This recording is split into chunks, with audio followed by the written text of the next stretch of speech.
before sunrise on a mild summer morning in June 1995.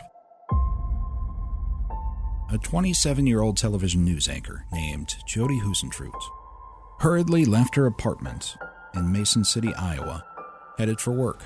But she never arrived, and her disappearance has never been solved.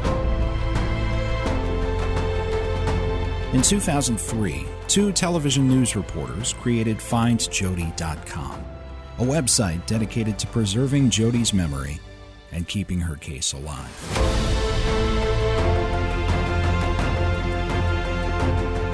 This is the official FindJodi Podcast. Welcome back to the FindJodi Podcast. I'm Scott Fuller. When Jodi Huisentruit failed to arrive for her 3 a.m. call time, as they say in the TV industry, the first person to notice was Jodi's coworker, Amy Kuntz. You've heard from Amy in a recent episode of the podcast. When Jodi's show hit the air at 6 a.m. and Jodi still hadn't arrived, it was clear that this was no longer a circumstance of Jodi simply oversleeping. Amy Kuntz anchored the broadcast in Jodi's place, and when she had a moment, she called her boss. Doug Merbach was the news director of KIMT in 1995 when Jodi disappeared. Amy's phone call to Doug was his first sign that June 27, 1995, would be a day he'd remember for the rest of his life.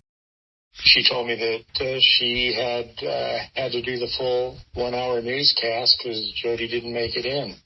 So that was highly unusual that Jodi wouldn't make it in at all and that somebody would have to substitute at the last minute.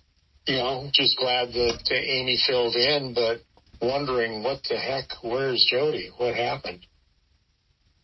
So, yeah, I got ready for work, and as soon as I could, rushed in there, got in there a little early, and still no sign of Jodi. And when I got to work, they told me that the police were up at her apartment complex looking for anything to find out where Jodi was. So for me, it went from Jodi didn't show up, meaning, oh, she may have overslept, she may have become ill, or one of those issues for not making it to work, to something way more serious that the police are now involved.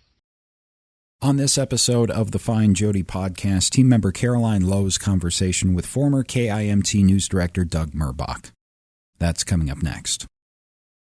By the time Doug Merbach arrived for work at KIMT-TV on June 27, 1995, it was already apparent that Jodi Huisentruit not only hadn't arrived to anchor the morning's newscast, but also that something much, much more serious may have taken place. Here's Caroline's conversation with Doug. What did you do from there? What did you think you were dealing with at that point? Just trying to figure it out. We started getting a lot of phone calls from outside media, Mason City media starting with, because they can obviously hear on the scanner that there are police up there looking at Jodi's vehicle, looking at her parking lot, at her apartment complex. So trying to deal with that, but trying to get ready for the day, not knowing if Jodi was going to saunter into the newsroom at any moment and say, oh, hi, sorry, I overslept, or, what we were dealing with. It was still way up in the air as far as how serious this was, but slowly through the morning, that changed from maybe she just overslept, or maybe she's just sick and had to go to the hospital, to the emergency room for something, to something way more serious than, we ever thought at 7 o'clock getting a phone call. When did it start to become pretty clear what it was? Did it play out through the morning with waiting for information? Do you remember what it was like the rest of the morning? I think the first thing that gave us indication that it was something very serious was when we were told the police found personal items in the parking lot, found what appeared to be her heel skidding through mud from the previous night's rainfall near her vehicle, and I'm not sure if we knew at that point that her key had been broken off, but just the personal items that were strewn around the parking lot told us that this is serious. And how did you progress through that? As you still had to cover it, you're both dealing with the loss of missing person in your newsroom and having to cover it as a news story. If you can kind of walk us through what that must have been like back then. Well, I always said it was a 3 or 4 headed monster. We're dealing with what happened to Jodi on a personal level. This is a friend, a coworker who we're concerned about, who we're concerned with her safety. And is she okay? If she's not okay, what the heck happened? So we're dealing with it on that level. B, we're dealing with it as a news story, which they don't teach you in journalism school how to handle a news story that involves one of your own. And, one of the cardinal rules is don't become the story, right? So, okay, how are we going to handle this? We're also dealing with outside media at this point calling, and we want to be, as transparent as possible without telling too much of, the background of things that maybe the media doesn't need to know, but the police do need to know. And then we're dealing with the investigation itself by that time, with the police coming in and wanting access to her desk and asking questions. It was, an unusual time and something that you never prepared for, and trying to take care of it on all those levels. And then you have, especially female employees in the newsroom who are now becoming concerned with their personal safety. And if, in fact, Jodi was abducted, is there somebody out there stalking other female on-air people at KIMT? Had Jodi ever expressed concerns to you personally about a stalker? We know she made a police report about 8 months earlier in October of 1994, but had that been a concern that she'd ever raised for her own safety? No, Jodi never came to me and said, somebody's following me, or I'm getting weird phone calls, or it just didn't happen that I can remember. I would have remembered something back then. Mm-hmm. And no, I don't remember anything like that. You saw Jodi the day before, the evening before. You played in the same Mason City Chamber of Commerce golf tournament. Can you take us to that evening a little bit and what you remember at the tournament and then as Jodi was leaving? Yeah, we played in different groups. I played in a group at the Mason City Country Club. I believe Jodi played in a group at Highland Park in Mason City because it's a big event. There's, every business in town probably had somebody represented, and, it was always a big, fun event that everybody looked forward to in late June in Mason City. And it got called early because there was pretty severe thunderstorm, lightning, and, lightning and golf do not mix. And a little rain, that's not bad. But this started to become a downpour with lightning and thunder, and I think people came off the course a little early before completing, the 18 holes of best shot, which, that takes forever. That's like a 6-hour deal. So the dinner and, the after golf event was at the country club, so drinks and a dinner, and I think there were door prizes that were handed out and things like that. It was at the Mason City Country Club, so had a couple drinks, had dinner. I got a call where I had owned a building in downtown Clear Lake at that time that building was struck by lightning. So I got a call that I got this to deal with, so I went over. I left early, sometime after dinner, before everybody was wrapping things up, which I don't even know what time that was, because I left probably 7:30, certainly before 8, to go deal with that issue. And I saw Jodi there at the country club, talked to her briefly. She was very social and mingling and having a great time talking with anybody and everybody who wanted to talk to her. Do you remember saying goodbye to her when you left? And I don't specifically at this time. I may have remembered that years ago, but now 26 years later, I remember talking to her there. I don't remember exactly what the exchange was. Do you remember seeing anything out of the ordinary or having any concerns about anybody focusing on Jodi? Anything that stood out from the tournament? You described her as mingling with a lot of people. And having... No, I don't. I mean, there was hundreds of people there. Like I said, it was a big event. If I had to say, where's Jodi among all these people, it would have been 10 minutes to go find her. So, and like I said, she played with another group that I don't know if she was still socializing with those people that she played with, or, she knew everybody and everybody knew her. If they didn't know her, they wanted to talk to her, and she was very open about meeting new people and making new friends. So I'm not really sure that I ever kept an eye on who she was talking to or what she was doing. I just remember seeing her at the event, I think probably as I was leaving, saying hi or bye or did you have fun? How'd you play? How'd your group do? See you tomorrow. You hired Jodi. Can you describe the Jodi that you hired in 1993? What was it about Jodi that made you think she'd be a good fit for the morning show and your general? Well, she had a very bubbly personality, very outgoing on camera, not shy at all. You could tell she was very outgoing. Cute girl from Minnesota who lived and worked in Iowa when she was interning at KGAN in Cedar Rapids. So that's the best of both worlds for KIMT. We're, north central Minnesota or north central Iowa near the Minnesota border.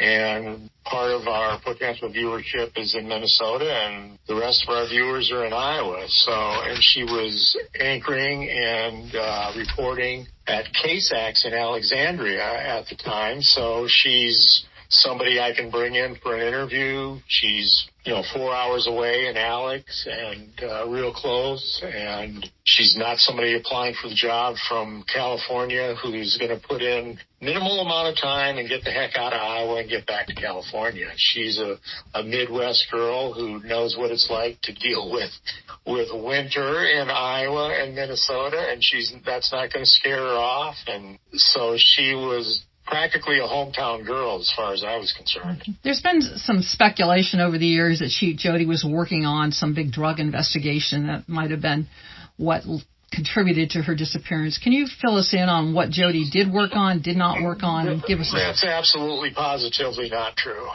Jodi did very little reporting. When she did reporting, it was for like a sweeps. We had her do, a 3-part series for sweeps, maybe once or twice. It was so much overtime for her that it just wasn't working out. There was no need for her to work, 12-hour, 15-hour days to do a 3-part series for sweeps. Frankly, investigative reporting was not Jodi's thing. Jodi was more of personality and, if anything, feature reporter. So it's not, you can't remember her ever coming to you say, gee, we need to be covering this story or this drug investigation needs to be looked into. Nothing like that. Absolutely, positively nothing like that ever happened.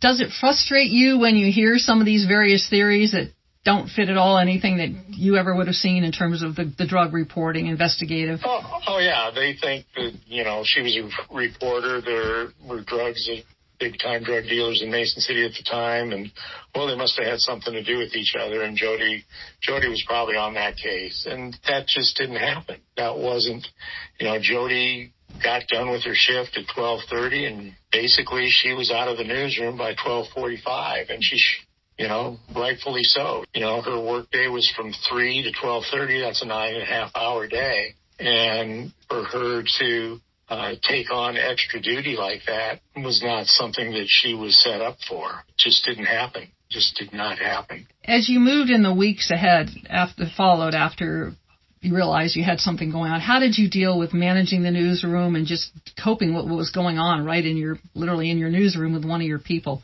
What was it like as you moved in the weeks and months ahead? Well, we had really good people in the newsroom. Brian Mastery was main anchor and executive producer. He obviously played a big part in what we were covering and how we were covering it. Very good assignment editor, Joel LaRue. Robin Wolfram was our female anchor at 6 and 10, and good experienced people who were good journalistic judgments. So, even our sports department, Pete Helmstead, the sports director, was doing things to help with how we were getting things covered and making sure we had photographers and equipment and things like that. So John Shine, general manager, would step in and take some of the pressure off of me from people wanting interviews, because by that day and certainly the next day there were SAT trucks and reporters from all over the Midwest there, and it didn't take long before, the networks were there too. So there was opportunity to do interviews with a lot of different media outlets all day long, and you just had to limit it to a certain amount and then get back to your job. Lots of good people at KIMT there at the time, and they were all a huge help. You mentioned at times you've sometimes lived with, this is 26 years later, sort of they call survivor's guilt. Why? There's nothing, that could have prevented from what we understand what happened. What is that for you? I was the person that hired Jodi. I brought her in for an interview. I hired her. I put her in that position to come in 3:30 in the morning, and never in a million years did anybody think that there was a security issue with that. I mean, in a small town like Mason City, it never happened before. Hasn't happened there since, but a little bit. But whatever emotional issues I have to deal with are pretty small and minor compared to what her sister and her mother and her lifelong friends have had to deal with. But what's it like over the years you've been at the anniversary walks, you've done many of these interviews, and you've said to me you're kind of get tired of saying the same things over and over. Where do you put all this stuff 26 years later? Doesn't get any easier doing interviews, because I don't have a whole lot more to add what I did, the week it happened, because there's so little new information out there. Mm-hmm. I know there's people who claim there's new information, and, they say they've got this new stuff that they're working on, and but in truth, if the police don't have that new information, if the FBI doesn't have that new information, and that new information fizzles out and leads nowhere, there's nothing new with the case in 26 years that I can talk about. You want to give good interviews, as a former reporter and interviewer myself, you want people that give good sound bites and interesting interviews. And I kind of think I've said it all, and there's, after 26 years and probably dozens, if not hundreds of interviews, there's not much more I can add. And I feel kind of bad about that, because I just don't have anything new. Do you never imagine 26 years ago that this would still be unsolved this many years later? Yeah, that's, you think after a year, my God, it hasn't been solved at the 1-year anniversary. Oh, that's terrible. I guess I watch a lot of Datelines or 48 Hours or 2020 or investigative crime shows on TV, and they talk, the case went cold for 6 months. And it's like, I wish Jodi's case would have gone, after 6 months, was not cold anymore. It's upsetting, and it makes me kind of envious that their case was cold for only 6 months, or for only a year, or for only 2 years, or 3 years. And then they got the big break, and we're still waiting for that big break, and it just doesn't happen. Doesn't seem to be on the horizon either. What do you think it would mean for Jodi's former colleagues like yourself, people who knew her, and obviously Jodi's family, to get that break, to get somebody to come forward with the information that could lead us to Jodi, lead us to answers? especially for Joanne Nathy, her sister, and her dear friends in Minnesota that she grew up with. It would mean a lot. Not just figuring out what happened, but if, in fact, Jodi is dead, we need to find her remains. The family has no grave to go to. They have nothing that they can go to and visit Jodi. My dad passed away in 1994, and he's buried just, a few miles from where I live. I can go there. I can leave flowers there on Memorial Day or Flag Day or his birthday. I can do that. Jodi's family can't do that. Not only does it need to be solved, but we need to find Jodi. Anything else you would like to say to anybody listening to the podcast in terms of them coming forward? Any appeal you would like to make at this point? Well, yeah. Thank goodness for the billboards. Thank goodness for FindJodi.com and your group of reporters who continue to work on it, Caroline. There's people out there blowing smoke this way and that way about what they know about the investigation, and they found new information and blah, blah, blah. But that smoke just makes things cloudy and doesn't clear up the picture at all. And I just thank you, Caroline, for all your hard work that you've done over 26 years. And that you and your organization are out there, the true gatekeepers to what is really going on with Jodi. And if somebody knows something, please call the Mason City Police. They've worked hard on it too. They need a break. We all need to have that break happen so it gets solved. Yeah, okay. Gets solved.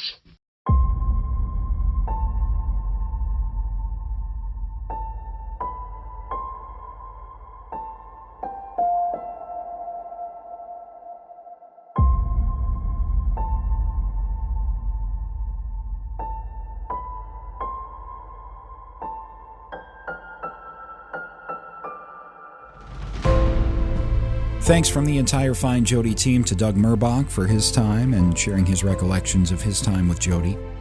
This episode is the second of 4 in a planned podcast episode series that will be focusing on Jodi's colleagues at KIMT. You can go back and listen to the interview with Amy Coons from a couple of weeks ago, and the next 2 episodes will be focusing on 2 others that Jodi worked with during her time in Mason City.